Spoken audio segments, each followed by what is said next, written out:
Bismillahirrahmanirrahim. Assalamualaikum warahmatullahi wabarakatuh. Alhamdulillah wassalatu wassalamu ala rasulillah Sayyidina wa maulana Muhammad ibni Abdillah wa ala alihi wa sahbihi wa man tabi'ahu wa mawala. Rabbi syrah li sadri wa yassir li amri wa hlul 'uqdatam min lisani yafqahu qawli. Yang sama-sama kita hormati Bapak Wali Kota Padang, Bapak Sekda, Bapak Kepala Kantor Kementerian Agama, Ketua Majelis Ulama Indonesia Kota Padang, hadir pula bersama kita Al-Mukarram Buya Jail Fatullah, Bapak-bapak Kepala Dinas, Kepala Kantor yang berhadir bersama kita, seluruh masyarakat yang mengikuti program acara kita pada malam hari ini yang tak dapat saya sebutkan satu persatu, nenek mama, alim ulama, cerdik pandai, budokan doang. Insya Allah kita semuanya dimuliakan Allah Subhanahu wa ta'ala. Di antara peradaban yang dibangun oleh Islam adalah membangun fisik. Mau tidak mau, suka tidak suka, Islam itu tidak hanya membangun mental, membangun spiritual, tapi juga membangun fisik. Maka ada pembangunan fisik Masjid Nabawi yang dibangun oleh Nabi Muhammad SAW. Tapi tentu bangunnya amat sangat sederhana. Di antara bentuk kesederhanaan Masjid Nabawi bisa kita lihat dalam hadis tentang Nabi sholat membuka sendal. Nabi sedang sholat, selopnya sendalnya dia buka. Itu menunjukkan mereka sholat di atas pasir, lantainya tidak pakai karpet, tidak pakai tikar.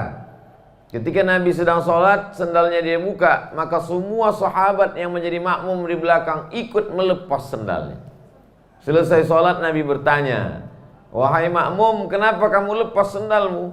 Kata makmum, "Kami melepas sendal karena kami lihat engkau membuka sendalmu ya Rasulullah." Kata Rasul, "Aku melepas sendalku karena tadi Jibril datang mengatakan di sendal itu ada najis. Najis tidak bisa dibawa sholat, maka aku lepas. Kalian sendalnya suci bersih, kenapa dilepas?" Hadis ini pertama mengandung makna betapa patuhnya sahabat melihat perbuatan Nabi tanpa bertanya, sami'na wa ata'na, ikut. Tanpa berpikir, dia berpikir kenapa mesti dilepas sendal. Enggak, begitu melihat Nabi yang melepas, dia lepas langsung. Sami'na, kami dengar, wa ata'na, kami patuhi. Tapi di situ ada makna bahwa lantai masjid itu begitu amat sangat sederhana. Hadis kedua tentang hadis malam Lailatul Qadar. Pada malam Lailatul Qadar 27 Ramadan, Nabi sholat dan kening Nabi ketika bangkit itu ada bekas pasir yang baru saja ditimpa air hujan. Itu menunjukkan bahwa lantai itu pasir yang kena air tanpa ada alas.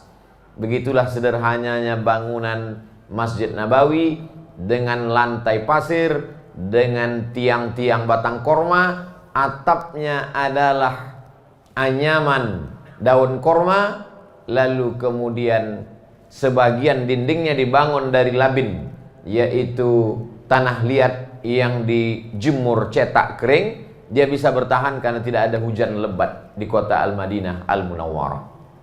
Barulah terjadi renovasi pada pemerintahan Utsman bin Affan. Ketika Utsman bin Affan memugar Masjid Nabawi, maka sebagian sahabat bertanya, "Bagaimana dengan bangunan-bangunan alat-alat yang kami wakafkan dulu, wahai Utsman?" Utsman menjawab, "Aku pernah mendengar Nabi Muhammad SAW bersabda, man bana masjidan, siapa yang membangun masjid, banallah mithlahu baitan fil jannah, Allah sudah membangunkan satu tempat untuk dia di surga." Itulah asal muasal wakaf untuk masjid. Atapnya, tiangnya, sengnya tidak boleh dipakai untuk yang lain. Andai terpaksa juga dijual, uangnya dikembalikan ke wakaf. Batu batanya, semennya, tiangnya yang tumbang dibangunkan lagi untuk cor lantai, menambah, ditinggikan. Atau andai diperlukan musola masjid sekitar, maka mereka bayar, maka uangnya kembali lagi ke masjid. Karena wakaf artinya berhenti, tidak boleh dirubah, tidak boleh dialihkan, tidak boleh dijual. La yuba'u, tidak boleh dijual. Wala yuhabu, tidak boleh dihibahkan. wala yurasu, tidak boleh diwariskan kepada anak cucu. Tapi bukan hanya sekedar bangunan fisik, tapi juga pengisi masjid itu. Maka kepada masa Umar bin Khattab, Umar melihat orang sholat tarawih satu tumpuk di sini, satu kelompok di sini, ada satu jamaah di sini. Umar ingin bagaimana supaya jamaah ini cantik, bagus. Diangkatlah seorang imam namanya Ubay bin Ka'ab. Ketika pembukuan Al-Quran, Ubay bin Ka'ab beserta sekretaris Zaid bin Thabit untuk menyusun pembukuan Al-Quran ada di kepala para sahabat yang hafal Quran. Tapi kemudian muncul seorang nabi palsu bernama Musailamah Al-Kadzab, nama kampungnya Yamamah. Lalu kemudian 70 penghafal Quran meninggal dunia. Maka berkumpullah sahabat untuk menuliskan Al-Quran dalam satu kitab. Dan ketua tim penulis itu adalah Ubay bin Ka'ab radhiyallahu an. Seimbang antara pembangunan fisik, pembangunan masjid dengan orang yang mengisi masjid. Ada para penghafal Quran mengisi masjid menjadi imamnya, Bilal bin Rabah menjadi muazzinnya. Ada pengisi masjid dengan suaranya, hafalannya, ilmunya. Tapi juga ada bangunan fisik. Kalau kita kaitkan dengan kota Padang, alhamdulillah fisiknya luar biasa. Saya pernah sholat, pernah menyampaikan tausiah. Jadi kalau saya pergi keluar Riau, keluar Sumatera Barat, orang bertanya, Ustadz tahu masjid cantik, megah, yang unik atapnya di kota Padang? Oh ya, saya udah ceramah di situ. Saya pernah menyampaikan tausiah di situ. Ada kebanggaan, ada rasa yang luar biasa bagi masyarakat kota Padang. Maka masjid yang sudah dibangun sedemikian rupa itu tidak hanya sekedar bangunan, maka dia punya, alhamdulillah kota Padang tidak cuma punya masjid yang bagus, tapi juga diisi dengan program yang bagus, program wali kota beserta kepala dinas, beserta kepala kantor, camat-camat, ikut semua. Dan saya pun pernah juga mengisi itu dalam kajian subuh. Nah, ini semua mesti kita terus jaga, mesti kita terus lestarikan. Karena kalau tidak akan datang suatu zaman, kata Nabi, akan datang nanti masanya. Zamanun, suatu masa, ala ummati la yabqa minal islami illa ismuh. Islam hanya tinggal namanya saja lagi. Wala minal qur'ani illa rasmuh. Quran hanya tinggal tulisannya saja lagi. Wa masajiduhum amirah. Masjidnya luar biasa megah cantik. Akan tetapi kharabum minal huda. Tapi dia kosong, tak ada hidayah di sana. Jangan sampai ancaman itu justru terjadi di kota kita. Oh, kalau begitu Ustadz, apa yang sedang Ustadz bicarakan ini? Saya tidak pandai sindir menyindir. Saya melihat secara nyata, bangunan masjidnya sudah saya lihat. Saya sholat dan tausiah di sana.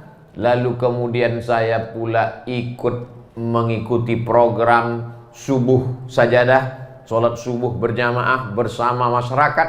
Maka saya mengajak pada ulang tahun kota Padang yang ke-352, 3 abad setengah masuk ke 3 abad berikutnya. Maka ini mesti kita laksanakan, karena inilah yang kekal abadi. Kalau tadi kita makan bersama Bapak wali kota, melihat gambar-gambar wali kota dari zaman ke zaman, kemana mereka? Meninggal dunia. Tapi membangun masjid akan kekal abadi. Paling lama orang jadi wali kota, gubernur, bupati 2 periode. Setelah itu akan berakhirlah masa, terlupakan. Orang-orangnya akan mengenang almarhum fulan. Tapi masjid, maka dia akan kekal abadi. Orang yang membaca Al-Quran pagi, petang, siang, dan malam di sana. Imam-imam yang diperhatikan, lalu kemudian dia tidak hanya sekedar menjadi imam, tapi membuat program maghrib mengaji. Dari maghrib ke isya anak-anak datang. Menghidupkan lagi bagaimana dulu surau. Bumi Minangkabau diisi dengan surau. Generasinya adalah generasi anak-anak muda surau, pandai mengaji dan pandai bersilat. Maka suatu musibah besar kalau sampai ada putra-putri kota Padang yang tidak pandai membaca Al-Quran. Alhamdulillah, bertahun-tahun kota Padang menjadi juara umum musabaqah tilawatil Quran tingkat provinsi, bahkan tingkat nasional. Qori-qorinya datang dari kota Padang. Dari tahun ke tahun berpuluh tahun sampai akhirnya tahun 2019 lepas gelar juara bertahan. Maka 2021 ini tak lama lagi akan musabaqah tilawatil Quran. Kita doakan anak-anak kita. Saya yakin dan percaya kita semualah yang akan menjaga itu dengan doa, dengan motivasi. Maghrib mengaji dihidupkan. Insya Allah juara itu hanyalah sekedar nama, motivasi saja. Keharuman nama apalah maknanya kalau tidak dilanjutkan oleh anak cucu di masa akan datang. Orang di dalam provinsi Sumatera Barat menyebut suku Minangkabau. Di Riau juga orang tahu Minangkabau. Tapi kalau sudah sampai ke Sumatera Utara, ke Jakarta, ke Jawa, orang tak tahu Minangkabau. Yang dia tahu orang Padang. Walaupun datang dari Payakumbuh, dari Solo, dari manapun, pasti dia tanya orang Padang. Nah, ada sahabat saya di Jawa pernah bertanya ke saya, apa beda Padang dengan Minang? Kata saya, Padang itu kota. Kenapa kita selalu, ayo kita ke rumah makan Padang? Ya itu karena kebiasaan saja. Apa maknanya? Padang menjadi standar. Jadi kalau ada orang tidak pandai membaca Al-Quran, nanti yang disalahkan Padang juga yang kena. Maka kalau kita bisa jaga ini semua dengan penduduk yang luar biasa besar, berkisar antara 900.000 sampai 1 juta orang, maka ini bukan tanggung jawab yang ringan. Kullukum ra'in, setiap kamu pemimpin, wa kullukum mas'ulun ar ra'iyati, setiap kamu akan dituntut di hadapan Allah Subhanahu wa taala. Indahnya menjadi pemimpin ketika Nabi berkirim surat kepada Hirqal. Ada kekuasaan di Roma, satu surat dalam Al-Quran itu namanya surat Ar-Rum. Ar-Rum itu artinya Roma. Lalu kemudian pemimpin Roma di Italia, di Eropa, mengirimkan gubernurnya di Damaskus. Damaskus itu sekarang ibu kota Suriah. Lalu kemudian di Damaskus itu pada zaman Nabi ada seorang gubernur namanya Hirqal, atau disebut juga dengan Heraklius. Lalu kemudian Nabi berkirim surat kepada Heraklius. Nabi mengirim surat itu dari kota Madinah. Aslim, masuk Islamlah engkau wahai Heraklius. Taslam, maka kau akan selamat dari api neraka. Aslim, masuk Islamlah engkau wahai Heraklius. Falaka ajrani, kau dapat 2 pahala. Kalau kau masuk Islam, kau dapat 2 pahala. Itulah enaknya pemimpin. Kalau dia bisa menjalankan syariat Allah, pahalanya 2 kali lipat. 1 pahala dia sebagai person, yang kedua pahala rakyatnya. Jadi kalau 900 orang di kota Padang sholat berjamaah membaca Quran, maka wali kota, sekda, kepala dinas, kepala badan ikut mendapatkan pahalanya. Tapi kalau 900.000 orang itu tak membaca Quran, tidak sholat berjamaah, tidak berzikir, maka wali kota, sekda, kepala badan, kepala kantor pun ikut juga kecipratan dosanya. Kenapa demikian? Karena kata Nabi, kullukum, setiap kamu mas'ulun, akan disoal, akan ditanya. La tus'alunna yauma idzin 'anin na'im. Kamu ditanya tentang naim, nikmat. Nikmat mata, nikmat telinga, tapi ada nikmat yang paling besar adalah nikmat kekuasaan. Kata Imam Ahmad bin Hanbal, Imam Hambali, meninggal tahun 241 Hijrah. Seandainya doamu itu makbul, tapi doanya cuma 1. Ada doa yang makbul tapi doanya cuma 1, maka mintalah doa pemimpin yang adil. Karena kalau dia adil, satu negeri di bawah kekuasaan itu akan mendapatkan keadilannya. Nahnu nahkumu bizzawahir, kita tak tahu apa isi hati orang. Kita hanya melihat batinnya, hanya Allah yang tahu. Yang kita lihat zahirnya. Nampak kita masjidnya bagus, nampak kita program-programnya ada sajadah, ada sholat berjamaah, nampak kita ada pengajian ibu-ibu, pengajian bapak-bapak, maghrib mengaji, maka kita lihat zahirnya. Adapun batin itu bukan urusan kita. Wallahu yatawallas sarair, Allah lah yang mengurus batin hati manusia. Alhamdulillah, saya manusia biasa, bukan malaikat, bukan wali Allah, bukan nabi yang tak tahu apa yang ada isi dalam hati bapak-bapak, ibu-ibu. Tapi saya melihat secara zahir, masjid, program keumatan, sahabat-sahabat saya, ustadz-ustadz, bahkan dulu ketika di Mesir, itu di antara mahasiswa yang banyak adalah mahasiswa namanya KMM, Kesepakatan Mahasiswa Minangkabau. Bahkan kami pun dulu aslinya Riau menyatu dengan Kesepakatan Mahasiswa Minangkabau. Lalu kemudian pada tahun 1986 barulah kami memisahkan diri menjadi kelompok namanya KSMR, Kelompok Studi Mahasiswa Riau. Itulah maka saya dengan abang-abang, dengan kakak-kakak kelas saya tetap menjalin hubungan silaturahim sampai hari ini. Dengan Ustadz Buya Jil Fatullah sampai hari ini. Dari Mesir dulu sampailah kemari. Kami bertemu pada satu titik, yaitu titik dakwah, mengajak orang ke jalan Allah Subhanahu wa ta'ala. Jadi kemakmuran masjid, meramaikan masjid, membangun fisik masjid, mengisi masjid, ini adalah tanggung jawab kita bersama. Ustadz menyampaikan lewat ceramah, lewat tausiah, lewat khutbah, lewat kultum dari bawah. Sedangkan dari atas disadarkan orang tentang kepedulian. Kepedulian kepada pembangunan fisik masjid, kepedulian kepada orang untuk memakmurkan masjid. Ini ciri pertama dari Madani. Madani itu diambil dari Madinah. Al-Madinah Al-Munawwarah, kota peradaban yang terang benderang. Ketika Nabi SAW sampai ke kota Al-Madinah, Madinah yang awalnya itu gelap, yang awalnya itu banyak hama, yang awalnya banyak penyakit, maka ketika datang Nabi dan sahabat, maka terang benderanglah dia dengan ilmu pengetahuan. Nabi dengan sahabat waktu itu susah, miskin. Dan terjadi perang Badar pada tahun kedua Hijrah, hari Jumat, diabadikan dalam Al-Quran. Yaumal Furqan, hari itu berjumpa dua pasukan besar. Yaumal Taqal Jam'an, hari itu berjumpa dua pasukan besar dari orang kafir musyrik dipimpin oleh Abu Sufyan, lalu kemudian dengan pasukan Nabi Muhammad sallallahu alaihi wasallam. Pada hari Jumat 17 Ramadan tahun kedua Hijrah, menang umat Islam. Banyak kafir musyrik yang tertawan. Nabi tidak minta tebusan. Tidak dia minta tebusan uang emas dinar dengan uang perak. Kalau kalian mau bebas ini tawanan, tebus dia dengan emas. Tidak. Padahal waktu itu susah. Mereka minta tebusan apa? Setiap tawanan yang pandai mengajar tulis baca 10 orang, silakan ajar 10 orang anak Madinah, maka dia bebas pergi. Akhirnya tawanan-tawanan ini mengajar tulis, mengajar baca. Inilah pengentasan buta huruf pertama dalam ajaran Islam. Betapa pembangunan mental lebih didahulukan daripada pembangunan material. Pembangunan spiritual lebih dikedepankan.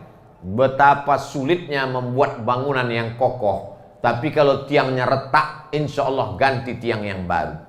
Tapi kalau arsiteknya, manusianya yang akalnya retak, maka tidak akan mungkin kita ganti manusia yang baru. Karena bangunan bisa dirobohkan, ditumbangkan. Kalau kita lihat ada bangunan yang tidak sesuai dengan standar, ganti. Tapi manusia tidak semudah itu. Maka generasi Kota Padang ke depan tergantung Syubbanul Yaum, anak muda hari ini, Rijalul Ghad, mereka yang akan menjadi pemimpin masa depan. Yang hari ini kelas 1 SMP, 2021 kelas 1 SMP, 2031 nanti dia sudah ikut tes CPNS Pemko Kota Padang. Apa jadinya kalau yang 2021 ini tidak berilmu? Generasi apa ini namanya sekarang? Generasi online. Belajarnya online, ujiannya online. Nauzubillah. Mudah-mudahan segera berakhir wabah Covid ini sehingga bisa offline. Orang tua sudah menjerit sekarang. 48% pertemuan 3 bulan yang lalu, orang-orang tua meminta supaya anaknya segera offline. Kami sudah tak sanggup lagi mengajar di rumah Pak Ustadz. Sudah habis bahan kami sudah habis ilmu kami sudah. Barulah sadar orang tua betapa sulitnya menjadi guru. Yang profesor, yang doktor, yang S3, yang katanya hebat, yang katanya punya kekuasaan, di depan anaknya ternyata dia tak punya apa-apa. Ada juga hikmah di balik ini. Sesudah ini guru-guru lebih dihormati insya Allah. Betul kata guru, bagus. Kalau bisa gaji kami naikkan lagi Pak Ustadz, kata dia. Saudara yang dimuliakan Allah Subhanahu wa Ta'ala. Jadi Nabi tidak hanya mengajak kita membangun fisik, tapi juga membangun isi masjid. Jadi ke depan kalau masih ada surau yang anak-anak tidak mengaji, kita hidupkan. Kalau ada rumah kosong, mari serahkan, dibuat dia menjadi rumah Quran. Diwakafkan bagus. Tak sanggup wakaf selamanya, wakaf manfaat aja dulu. Datangi para alim ulama, buya-buya kita. Buya, itu ada rumah saya mau wakafkan. Tapi wakaf manfaat aja dulu setahun, saya tengok. Kalau bagus kita perpanjang. Kalau lebih bagus lagi saya serahkan semuanya wakaf untuk lillahi ta'ala. Bagus. Inilah mati membawa rumah. Ada orang berkata, untuk apa bangun rumah bagus-bagus? Untuk apa beli mobil mahal-mahal? Mobil tak dibawa mati. Mobil bisa dibawa mati. Wakafkan untuk ambulan. Rumah bisa dibawa mati, bisa. Wakafkan menjadi rumah Quran. Ini yang Ustaz bicarakan ini buktinya ada atau tidak ada? Ada. Assalamualaikum Ustaz Somad. Waalaikumsalam. Kami mau menyerahkan rumah 9 kamar, 2 lantai, halamannya luas sampai ke belakang. Bapak di mana? Di Surabaya. Rumahnya di mana? Di Pekanbaru. Berceramahnya di Pekanbaru, yang berwakaf orang Surabaya. Masya Allah, tabarakallah. Penyerahan rumah wakaf jadi sudah ditempati. Itulah rumah yang bisa dibawa mati. Mana boleh Ustaz ceritakan amal orang, tak saya sebutkan namanya. Dia tidak ria. Saya memberikan motivasi. Mungkin banyak orang Padang yang ingin mewakafkan rumahnya, segan dia. Tapi setelah ceramah Abdul Somad malam ini, insya Allah berduyun-duyun, insya Allah mereka datang besok. Banyak juga setelah saya cerita wakaf menyerahkan tanah, begitu mau digarap rupanya bermasalah. Kenapa tanah bermasalah nih kalian wakafkan? Karena bermasalah, itulah maka kami wakafkan Pak Ustaz. Saudara yang dimuliakan Allah Subhanahu wa Ta'ala, ma'akalta fa'afnaita, yang kau makan busuk. Wa ma labista fa'ablaita, yang kau pakai lapuk.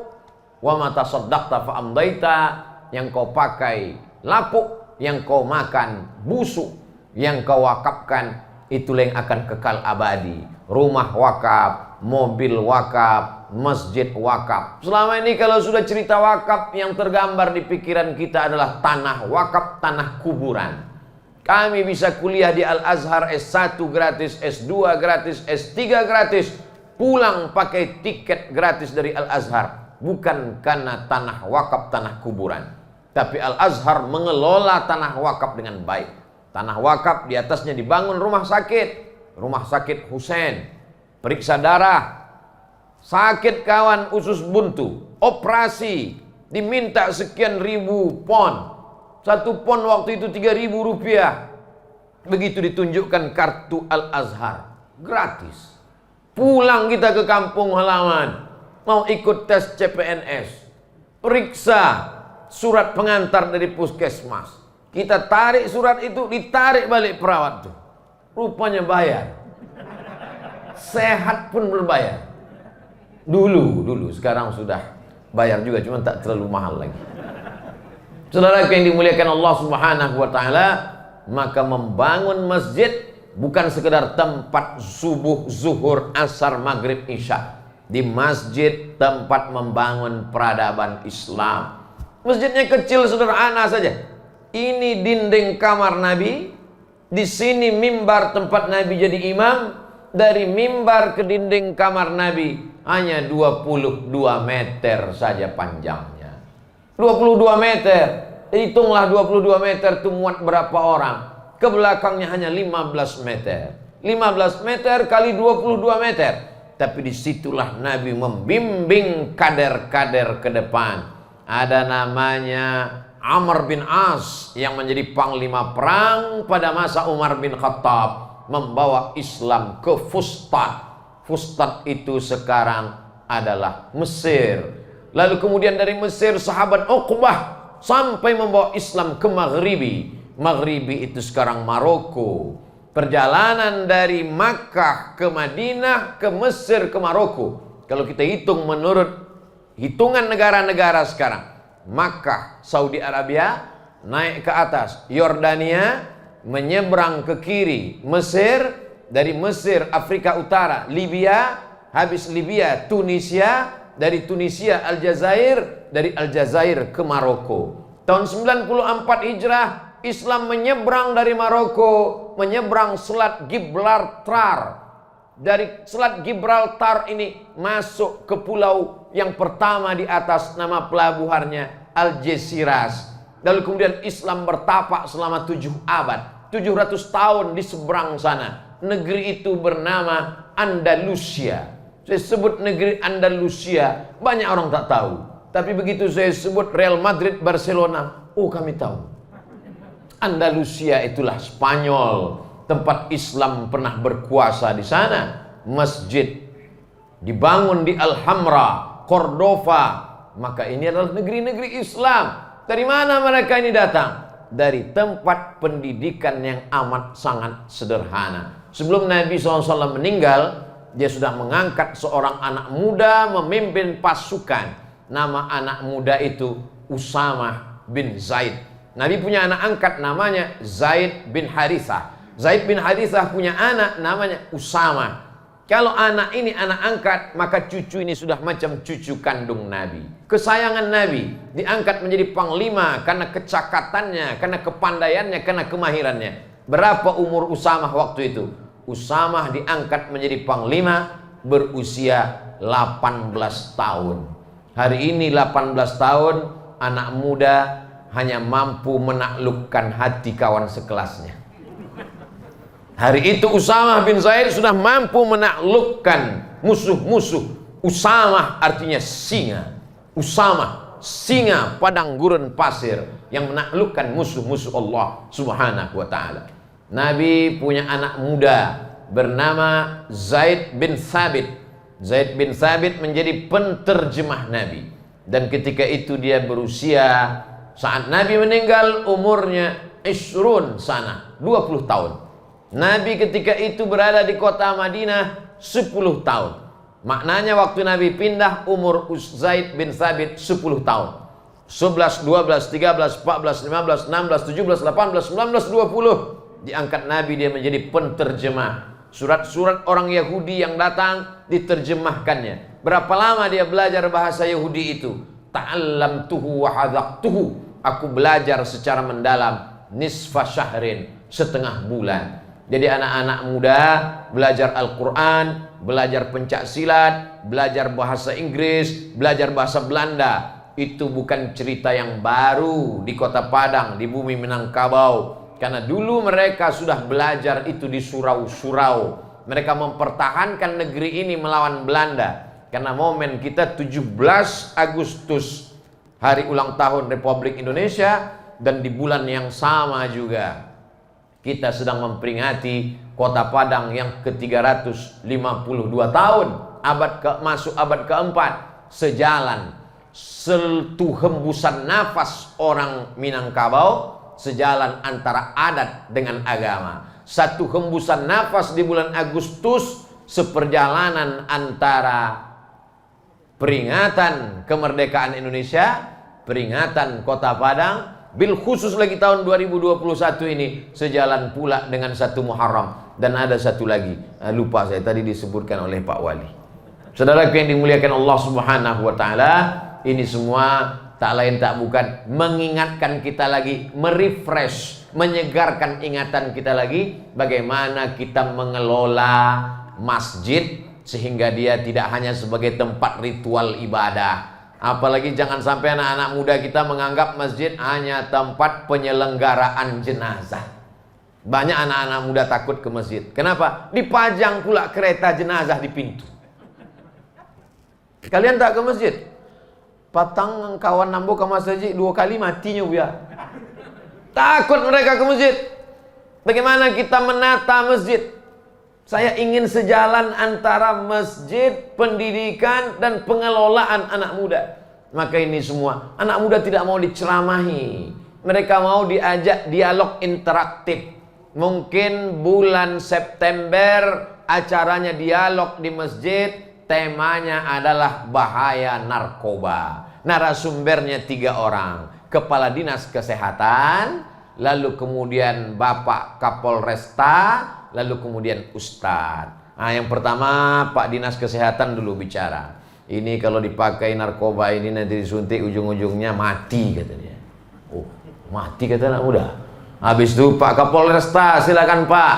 Kalau kalian melanggar undang-undang sekian, kalian akan ditembak mati juga, kata dia. Nah, mungkin yang melembutkan ini Ustadz. Ustadz, jelaskan lu tentang narkoba, kata Ustadz. Kalian kalau pakai ini neraka jahanam tempat kalian. Ternyata tak ada yang lembut masalah narkoba ini, kata dia. Habis September, Oktober dialog interaktif dengan anak-anak di masjid. Temanya apa? Disinggung oleh Bapak Wali Kota Padang tadi, bahaya LGBT. Narasumbernya 3 juga. Yang pertama Kepala Dinas, dilihat dari aspek kesehatan. Yang kedua adalah Bapak dari kepolisian. Yang ketiga dari Ustadz. Apa kata Pak Kepala Dinas Kesehatan? LGBT ini bahaya karena dia penyebaran virus HIV/AIDS. Kalau sudah kena virus HIV/AIDS, tunjukkanlah gambar yang diambil dari museum LGBT di Bangkok. Ada di sana museum orang kena virus HIV/AIDS, habis daging-daging di badannya, tinggal tulangnya saja lagi. Nah, inilah bahayanya kalau sudah kena penyakit ini. Lalu kemudian Pak Polisi menjelaskan bahwa ini bahaya, akan keributan. Orang yang kena LGBT ini emosionalnya tidak stabil. Berapa banyak orang LGBT ternyata pembunuh berantai. Pembunuh berantai, dendam kesumat, emosinya tak stabil, itu rata-rata LGBT. Lalu kemudian Ustadz. Anak-anak muda ini berharap Ustadz mudah-mudahan cerita, marilah kita bersabar menghadapi LGBT. Bagaimana Pak Ustadz tentang LGBT ini? Ada hadisnya, kata Pak Ustadz. Apa hadisnya? Man ra'aitumuhu ya'malu amala qaumi Lut. Kalau kamu lihat mereka melakukan perbuatan umat Nabi Lut, homoseksual, faqtulul fa'il wal maf'ul, bunuh dua-duanya. Wah, ada lembutnya ini, kata dia.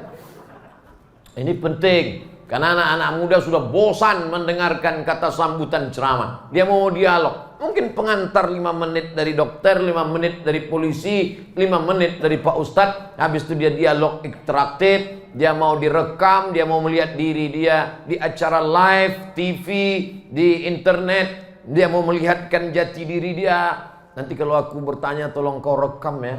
Gimana nanti? Nah, ini semua adalah proses pembelajaran. Ini semua mesti kita awali dari masjid. Jangan sampai orang menganggap masjid itu tempatnya orang pensiun. Bapak kapan ke masjid? Bekolah kalau pensiun baru ke masjid.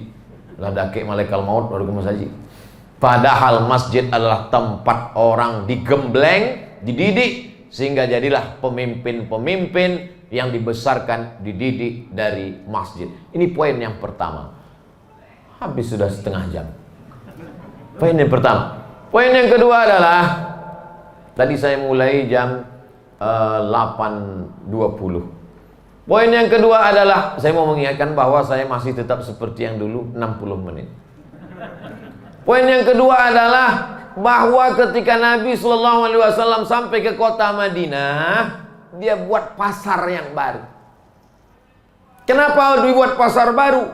Karena pasar yang lama ini riba.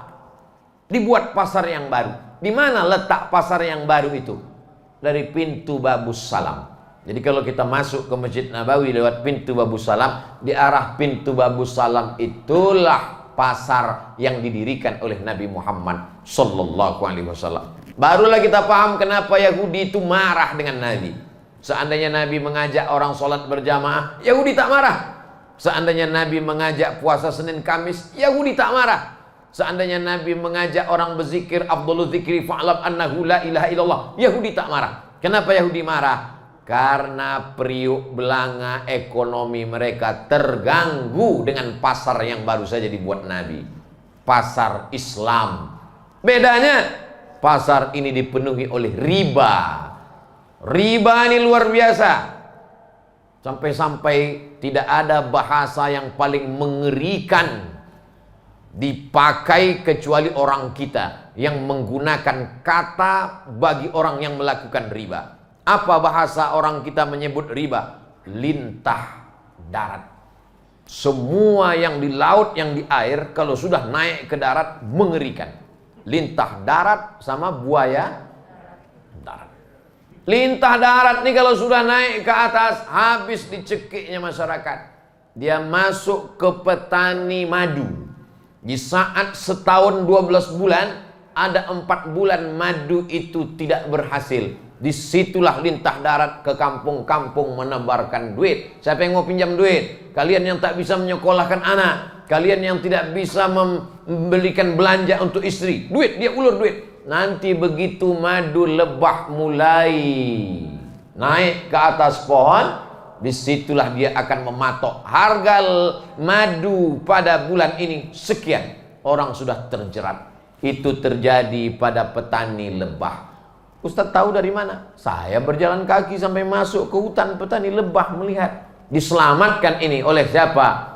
Oleh ekonomi syariah yang memberikan pinjaman. Di pasar-pasar dia cari pedagang-pedagang yang dalam kesusahan, silakan. Tapi kemudian dia jerat leher pedagang dengan pinjaman bunga yang luar biasa. Tak terhitung tak berapa orang yang datang ke saya minta tolong, terjerat riba yang luar biasa. Makanya ancaman untuk riba itu Masya Allah, la'anallahu akilar riba, Allah melaknat orang yang makan riba. Wa mukilahu, orang yang mewakilkan transaksi riba. Wa katibahu, pegawai pencatat penulisnya. Wa syahidaihi, dan 2 orang yang jadi saksinya. Kulluhum sawa, semuanya mereka sama, semua makan riba. Ayyuma lahmin, setiap daging di badan, nabata min haramin, kalau dia tumbuh dari yang haram, fannaru aulabi, tempatnya api neraka jahannam. Rajulun as'as, ada orang yang rambutnya kusut, akbar, berdebu. Yamuddu yadaihi ila sama, tangannya dia angkat ke langit berdoa, ya Rab, ya Rab. Doanya tak dikabulkan Allah. Kenapa doanya tak dikabulkan Allah? Mat'amuhu haram, makanannya haram. Masrabuhu haram, minumannya haram. Malbasuhu haram, pakaiannya haram. Wa ghudhiya bil haram, disuapkan ke dalam mulutnya makanan yang haram. Anna yustajabulah, mana mungkin doanya dikabulkan Allah Subhanahu wa taala. Riba ini luar biasa. Sampai pada malam Isra Mi'raj, Nabi melihat orang yang makan riba itu azabnya amat sangat mengerikan. Maka alhamdulillah, poin kedua yang ingin saya sampaikan bahwa pasar kita sudah selamat dari riba. Dari mana Ustaz tahu pasar di Kota Padang selamat dari riba? Sayup-sayup berita itu sampai ke telinga saya di Pekanbaru. Bank Nagari sudah berubah menjadi Bank Nagari Syariah. Begitu yang sampai ke tempat saya. Maka ini berita kemana-mana saya sudah ceramahkan. Siapa yang mau dapat pahala menyelamatkan orang dari makan haram? Bank Aceh. Yang kedua, Bank NTB. Yang ketiga, Bank Nagari. Yang keempat, Bank Riau Kepri. Maka ini sajalah yang selamat. Yang lain itu menuju selamat. Jadi kalau mereka berdoa, Allahumma inna nas'aluka, tak bisa salamatan fiddin. Allahumma inna nas'aluka, menuju salamatan fiddin. Belum selamat, agamanya Islam. Pagi petang didoakan dia Assalamualaikum. Assalamualaikum itu bukan selamat pagi. Assalamualaikum artinya selamat engkau dari neraka jahanam. Itu arti Assalamualaikum. Makanya tak boleh diucapkan pada orang yang tak selamat. Diucapkan hanya pada orang yang selamat. Maka di antara orang yang selamat dari riba, Bank Aceh, Bank NTB, Bank Nagari Syariah, Bank Riau Kepri. Maka ini yang selamat, menuju keselamatan. Lain daripada itu, na'udzubillah. Ini ceramah saya ini kalau di-upload nanti banyak yang tersinggung, banyak yang marah. Saya tak peduli. Karena saya diam pun dibulinya juga. Bagus saya berbunyi. Saudara yang dimuliakan Allah Subhanahu wa taala, wa in tuti' aktsara man fil ardi, kalau kau ikut orang kebanyakan di atas muka bumi ini, yudilluka an sabilillah, mereka akan menyesatkanmu dari jalan Allah Subhanahu wa taala. Kalau satu orang, dua orang, tiga orang kita dengar, tak apa-apa. Tapi ini riba. Ya kapan lagi kita mau dapat yang halal kalau tidak riba ini pun tak apa-apa. Nanti kita istighfar, selesai itu kata dia. Kita tanya lagi sama tetangga depan, riba itu tak apa-apa. Kita tanya tetangga belakang, riba itu tak apa-apa. Kita tanya kawan di kantor, riba itu tak apa-apa. Lama-lama kita pun berkata, riba tak apa-apa. Padahal dia apa-apa. Berbahaya bagi masa depan kita. Hidup ini singkat, tapi azab yang akan kita terima, Masya Allah, tabarakallah. Alhamdulillah Pak Ustadz, bupati kami rajin sholat duha, bupati kami rajin sholat tahajud, bupati kami rajin baca yasin, bupati kami rajin puasa Senin Kamis. Bukan itu amal bupati. Sholat duha, sholat tahajud, baca Quran, Senin Kamis, itu amal emak-emak. Ama-ama pun sanggup melakukan itu.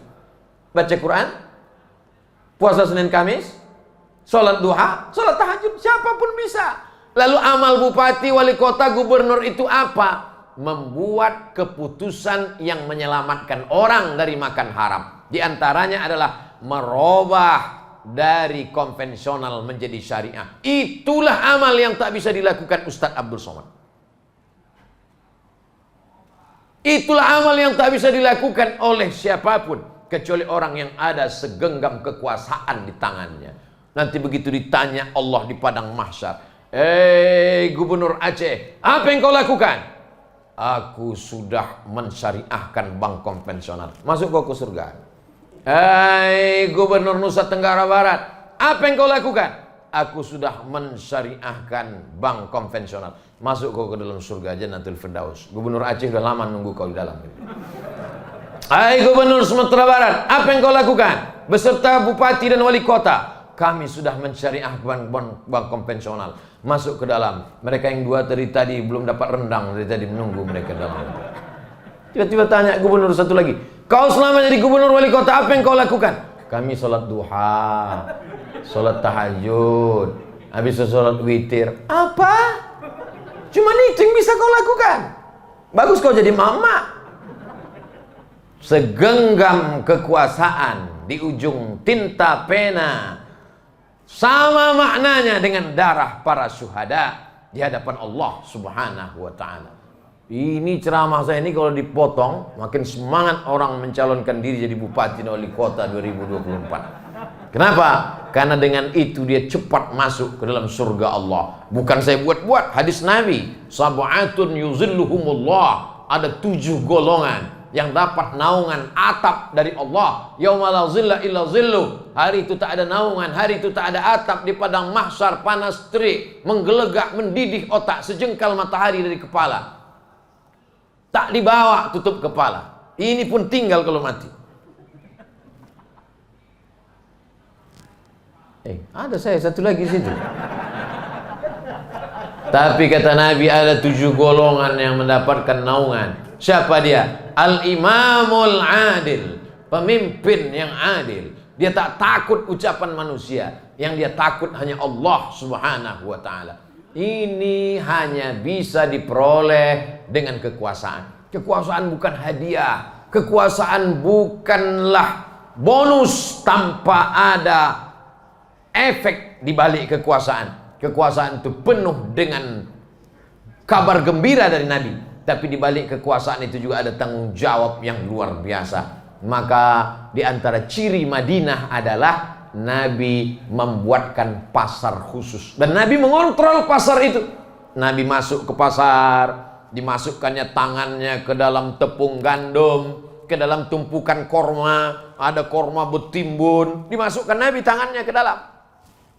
Ya sahibat ta'am, penjual korma, kenapa korma yang di luar kering, kenapa korma di dalam basah?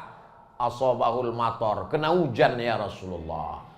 Korma kalau basah berjamur, busuk. Korma yang bagus kering. Kenapa di dalam dibasah? Rupanya waktu menyendoknya mereka masukkan yang kering, yang basah mereka tekan ke dalam. Maka kata Nabi, man ghasyana falaysa minna. Siapa yang menipu bukan golongan umat Muhammad sallallahu alaihi wasallam. Nabi beserta sahabat masuk ke pasar mengontrol. Lalu kemudian timbangan. Satu surat khusus berkaitan dengan timbangan. Wailul lil mutaffifin. Celakalah orang yang curang timbangan. Alladzina idza talu 'alan nasi yastawfun. Mereka kalau jadi pembeli minta timbangannya penuh. Wa idza kaluhum aw wazanuhum yukhsirun. Tapi kalau mereka menjual, mereka merugikan orang. Sekarang ada ibu-ibu, bapak-bapak kalau ke pasar matanya tajam menengok timbangan. Kurang 2 mata. Tapi menengok surat Yasin tak nampak. Menengok timbangan matanya tajam. Di rumah dia sudah punya timbangan. Kalau dia timbang di situ 1 kilo, di rumah dia timbang lagi. Begitu ditimbang di rumah ternyata 9 on, dia foto, besok dia bawa ke situ. Nih timbangan saya di rumah. Ketika membeli dia mau penuh, tapi ketika dia menjual dia mengurangi. Maka orang ini zalim aniaya. 1 butir beras, 1 butir jagung, 1 butir kacang hijau akan dipikul di hadapan Allah Subhanahu wa taala. Wa may yaghlul, siapa yang curang, ya'ti bima ghalla yaumal qiyamah, dia akan membawa kecurangannya pada hari kiamat.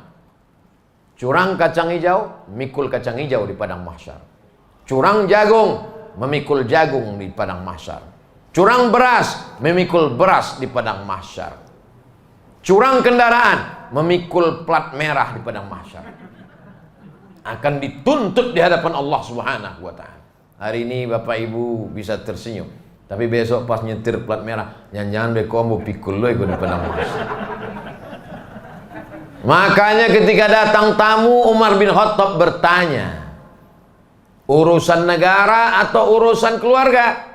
Urusan keluarga. Dia matikan lampu. Kenapa? Karena lampu ini minyaknya hanya untuk urusan negara. Ini kenapa hidup malam ini? Ini urusan negara, hari ulang tahun Kota Padang. Saudara yang dimuliakan Allah Subhanahu wa taala. Maka ini semua, faman ya'mal mithqala dzarratin khairan yarah. Sebesar biji sawi akan dituntut di hadapan Allah Subhanahu wa taala. Ustadz, kalau begitu ketatnya, takutlah kami melaksanakan ini semua. Jangan takut, karena pahala yang diperoleh juga melimpah ruah. 900.000 orang sholat berjamaah, 900.000 orang anaknya hafal Quran, 900.000 orang berwakaf, berinfak, bersedekah. Maka semua yang ikut mengurus orang banyak ini, maka sesungguhnya ibadah bukan cuma di masjid, ibadah bukan cuma di surau, di kantor masuk jam 8 pagi, pulang jam 4 sore pun juga adalah ibadah. Tapi jangan gara-gara ini lalu besok bekerja tidak sholat ke surau, ke masjid, lengkap dengan laporannya, mengetiknya, hayya 'alas shalah. Ayo kita ke masjid. Laporan ini pun ibadah. Laporan itu ibadah, tapi bukan ibadah mahdhah. Ibadah mahdhah ada rukunnya, ada syaratnya, ada wajibnya, ada sunnatnya, ada waktunya. Salat subuh, zuhur, asar, maghrib, dan isya. Tapi ada yang nampaknya tak ada rukunnya, tak ada syaratnya, tak ada wajibnya, tak ada sunnatnya, tapi dia bernilai ibadah. Ada orang di saat di masjid dia sangat takut sama Allah, menggaru kepalanya yang gatal pun sekali-sekali, saking takutnya. Matanya pun takut memandang ke sana kemari, hanya melihat tempat sujud. Karena dia yakin bahwa di masjid adalah ibadah. Salat duha adalah ibadah, salat sunat tahiyatul masjid adalah ibadah. Tapi begitu di kantor dia merasa ini bukan ibadah. Padahal semua dalam hidup ini adalah ibadah. Ini juga bisa jadi alasan bagi Bapak Ibu kalau ditanya orang, "Kau kenapa lama kali jadi kepala dinas? Kok lama sampai 2 periode?" Ini adalah ibadah. Aku mendekatkan diri kepada Allah dengan pekerjaanku ini. Kata kawan satu lagi yang mau naik, aku pun mau juga beribadah di situ, kata dia.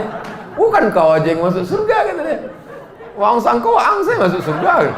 Ang mau pingin juga, kecil. Saudara yang dimuliakan Allah Subhanahu wa taala. Kalau kita menganggap ibadah hanya di masjid, ibadah hanya di Masjidil Haram, ibadah hanya di Makkah, maka sesungguhnya semua muka bumi Allah ini adalah dipakai untuk beribadah kepada Allah Subhanahu wa taala. Pasar, pasar, pasar.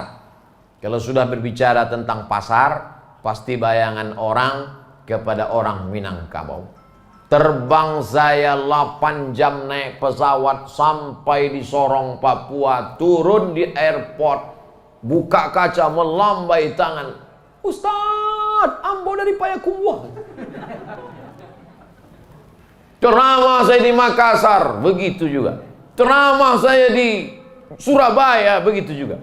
Lama-lama saya berpikir, barau orang awak di Indonesia. Orang awak sih siu. Artinya apa? Orang kita berniaga, orang awak ku maniago, pedagang, ekonomi umat bangkit. Penduduk kota Pekanbaru 1.200.000 menurut sensus. 1.200.000.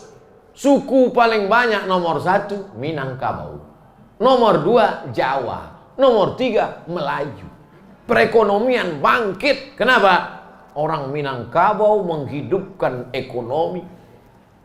Selamatlah dari makan haram, selamat dari tipu-tipu, selamat dari timbangan yang curang. Kenapa? Karena dia takut kepada Allah. Ketika dia berkata asyhadu alla ilaha illallah, saat itu dia sedang yakin bahwa aku dilihat oleh Allah. Yang melihatku bukan CCTV, yang melihatku bukan kepala Disperinda, yang melihatku bukan kepala dinas, kepala kantor. Yang melihat aku adalah dia. La ta'khudhuhu sinatun wala naum, lahu ma fis samawati wa ma fil ard. Ini semua keyakinan dalam diri yang mesti ditanamkan kepada anak-anak kita. Poin pertama, membangun masjid, fisik dan non fisik. Poin kedua, ekonomi. Dua-dua ini mesti sejalan. Jangan hanya Rabbana atina fid dunya hasanah, pasarnya hasanah, wa fil akhiratinya tidak hasanah. Dua-dua mesti sejalan. Bagaimana mungkin kita mau fil akhirati hasanah kalau dunianya morat-marit? Maka yang kita inginkan adalah fid dunya hasanah wa fil akhirati hasanah wa qina azabannar. Poin yang pertama, masjid. Dari masjid membangun anak muda, dari masjid membangun surau, dari masjid memaghribkan mengaji, dari masjid menjadi cari calon pemimpin dari masjid. Lalu kemudian pasarnya mesti dibangun kejujuran, ciri kota Al-Madinah. Tapi apalah arti pasar masjid kalau masyarakatnya tidak dibangun berdasarkan persaudaraan. Ini poin yang ketiga, poin yang terakhir yang ingin saya sampaikan, persaudaraan. Apakah bumi Minangkabau secara umum, kota Padang secara khusus siap menerima orang luar? Ya. Bagi yang tidak paham bagaimana sifat karakter orang di kota Padang, di bumi Minangkabau, datanglah jalan-jalan, melihat kota Padang, melihat pemandangan yang indah, maka akan melihat tempat-tempat ibadah segala suku, etnis, agama ada di sini. Berkelilinglah melihat bagaimana negeri ini siap menerima siapapun yang mau datang. Silakan. Selama engkau berniat baik, berbuat baik, silakan datang. Berbeda suku, berbeda agama, bermacam warna kulit ada di sini. Kota Padang di tepi laut, Pulau Sumatera yang membentang dari atas ke bawah, di sebelah kiri dan di sebelah kanan. Di sebelah kanan pantai timur, di sebelah barat pantai barat. Pantai baratnya ini kalau orang hanyut di pantai tepi Kota Padang ini, hanyutnya tak tanggung-tanggung. Kalau pantai timur hanyut paling ke Kalimantan. Tapi kalau Sumatera pantai barat, pantai ini hanyut orang dari Kota Padang ini, itu tersangkutnya dua. Kalau tidak di India, langsung ke Makkah. Itulah mengapa ulama-ulama yang dulu datang membawa Islam, mereka sampainya ke pantai Kota Padang ini. Jadi pernah juga orang bertanya ke saya, ada Habib di Riau? Ada, saya bilang. Ustaz, dekat dengan Padang? Oh, dekat. Ada juga Habib di sana? Ada, saya bilang. Kenapa kami tak pernah mendengar ada Habib di sana? Habib kalau sudah sampai ke Padang itu jadi Padang dia, saya bilang. Sidi itu kan Habib itu. Sayyidi, Sidi Ghazalba. Itu Sayyid itu. Orang Arab menyebutnya Sayyidi. sampai ke sini jadi CD. Ulama-ulama dulu sampai ke Pantai Padang. Artinya apa? Mereka adalah orang yang siap menerima peradaban dari manapun. Zaman dulu orang tidak naik mobil, orang dulu tidak naik pesawat turun di airport. Pelabuhan, Kota Padang di pinggir laut, maka peradaban di sini siapapun datang. India datang, Cina datang, Arab datang, semuanya datang kemari. Dan mereka masyarakat siap menerima siapapun. Nabi SAW membangun itu di kota Al-Madinah Al-Munawwarah. Ada Yahudi Bani Nadir, ada Yahudi Bani Quraiza, ada Yahudi Qainuqa, ada Yahudi Khaybar. Ciri masyarakat Madani adalah siap menerima siapapun dengan syarat membangun. Maka ini kota terbuka, ini bukan eksklusif, ini kota yang inklusif. Silakan datang. Saya selama bolak-balik ke Kota Padang, belum pernah saya ditanya orang, Ustadz ini kami mau lihat nasab bapaknya kemana, emaknya kemana, suku apa, kalau tak sesuku sama kami silakan pulang kampung. Nah, apapun yang datang kemari silakan sampaikan, selama kau menyampaikan yang baik-baik saja. Makanya penceramah kemari datang, para ustadz, para ulama, profesor, doktor, orang-orang yang ingin membawa berbagai macam barang dagangan ekonomi. Bukan sejak negara kesatuan Republik Indonesia, mundur ke belakang zaman kerajaan Pagaruyung, mundur ke belakang zaman kerajaan Majapahit, mundur lagi ke belakang zaman kerajaan Sriwijaya. Maka di sini adalah tempat cabang peradaban-peradaban. Bacalah bagaimana kerajaan Sriwijaya sampai kemari, dari mulai kerajaan Majapahit sampai kemari, sampailah kita menyatu dengan negara kesatuan Republik Indonesia. Kalau tiga ini kita jaga, masjid sebagai pusat peradaban, lalu kemudian pasar kita jaga, lalu kemudian kerukunan antar sesama umat, interen sesama umat Islam. Ada Perti, ada Muhammadiyah, ada Nahdlatul Ulama, ada Al-Wasliyah, dengan berbagai macam faksi-faksinya, mazhab-mazhabnya, intern, ekstern, sesama negara kesatuan Republik Indonesia. Maka insya Allah negeri ini akan tetap menjadi baldatun thayyibatun wa rabbun ghafur. Tahun 2021 ini kita tidak bisa berjumpa bertatap muka, melalui online saja. Saya diberitahu bahwa yang bisa ikut, masyarakat Kota Padang yang bisa mengikuti program malam ini 1000 orang. Makanya saya bersemangat, yang saya bayangkan ini 1000 orang. Bayangan saya 1000 ini. Tahun depan insya Allah setelah Covid ini pulang kampung, maka kabarnya Covid ini tidak pulang kampung karena dilarang mudik. Jadi dia tidak balik-balik. Maka insya Allah dia pulang kampung, menyambut ulang tahun Kota Padang Agustus 2022, ulang tahun yang ke-353. Insya Allah kita bisa bertatap muka. Amin ya rabbal alamin. Takutnya Covid pergi, kita pun ikut pula pergi. Insya Allah tidak begitu. Nah, baby yang dimuliakan Allah Subhanahu wa taala, tadi ada jamaah kita yang memberi saya parfum. Begitu saya oleskan, tak berbau. Rupanya masker belum dibuka. Nah, saya tak begitu cemas, Pak Wali yang cemas. Tak berbau nih Pak Wali. Gawat kita Pak Wali. Nah, rupanya masker. Jadi masker ini kita pakai tapi jangan sampai lupa membukanya. Saudara yang dimuliakan Allah Subhanahu wa taala, itulah yang dapat saya sampaikan. Saya mulai jam 8.20, sekarang jam 9.20. 60 menit. Mari di akhir majelis kita berdoa untuk Kota Padang, untuk para pemimpinnya, untuk masyarakatnya. Allah menjadikan negeri ini baldatun thayyibatun wa rabbun ghafur. Al-Fatihah. A'udzubillahi minasyaitonirrajim. Bismillahirrahmanirrahim. Alhamdulillahirabbil alamin arrahmanir rahim maliki yaumiddin. Iyyaka na'budu wa iyyaka nasta'in ihdinas siratal mustaqim siratal ladzina an'amta 'alaihim ghairil maghdubi 'alaihim waladdallin. Amin. Allahumma ij'al hadzal balada baladan aminan mutmainna. Jadikan Kota Padang negeri yang aman, negeri yang tenang, terbuka pintu rezeki dari segala penjuru. Allahumma in kana rizquna fis sama' fa anzilhu. Kalau rezeki kami masih tergantung di langit, turunkan ke Kota Padang. Wa in kana fil ardi fa akhrijhu. Kalau masih tertanam di dalam tanah, naikkan ke Kota Padang. Wa in kana ba'idan fa qarribhu. Kalau masih jauh di tengah lautan, dekatkan Kota Padang. Wa in kana mu'siran fayassirhu. Kalau sulit susah rezeki itu, maka mudahkan untuk kami ya Allah. Allahumma arzuqna rizqan halalan thayyiban mubarakan fi. Berikan kami rezeki yang halal dan barokah supaya kami bisa berwakaf, berinfak, membangun masjid. Allahumma ja'alna min mu'ammiri masajidik. Jadikan kami orang-orang yang memakmurkan masjidmu. Allahumma ja'al abna'ana wa banatina minas salihin was salihat. Anak-anak kami di Kota Padang ini jadikan anak-anak yang soleh dan solehah. Min hufazil Quran wal hafizat. Menjadi para penghafal Quran. Minal mujahidina fi sabilik. Mereka mujahid menolong agamamu dengan harta dan nyawa mereka ya Allah. Allahumma dafa'an al-ghala wal waba wal fahsya wal riba wal zina. Selamatkan Kota Padang dari malapetaka, bencana, riba, zina, narkoba, LGBT, perbuatan keji dan mungkar. Allahumma dafa'an al-waba. Angkatlah wabah COVID-19 ini ya Allah, dari negeri kami, dari kota kami, dari bangsa kami, dari umat kami ya Allah.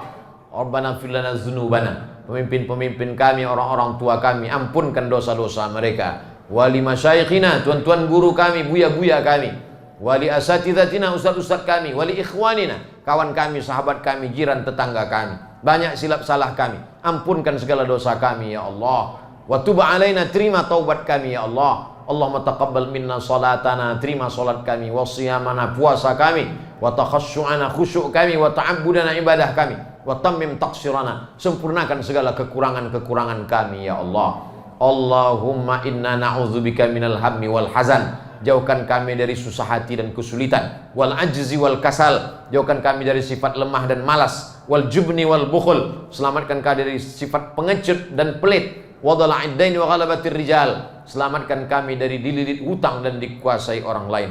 Rabbana atina fid dunya hasanah wa fil akhirati hasanah wa qina adzabannar. Wa sallallahu ala sayyidina Muhammad wa ala alihi wa sahbihi wa sallam walhamdulillahi rabbil alamin. Taqabbalallahu minkum minna wa minkum taqabbal ya karim. Terima kasih segala perhatian. Mohon maaf segala kesilapan dan kekhilafan. Akhirnya saya ucapkan selamat hari ulang tahun Kota Padang yang ke-352. Semoga negeri ini tetap madani, menjadi negeri yang baldatun thayyibatun wa rabbun ghafur. Terima kasih. Wassalamualaikum warahmatullahi wabarakatuh.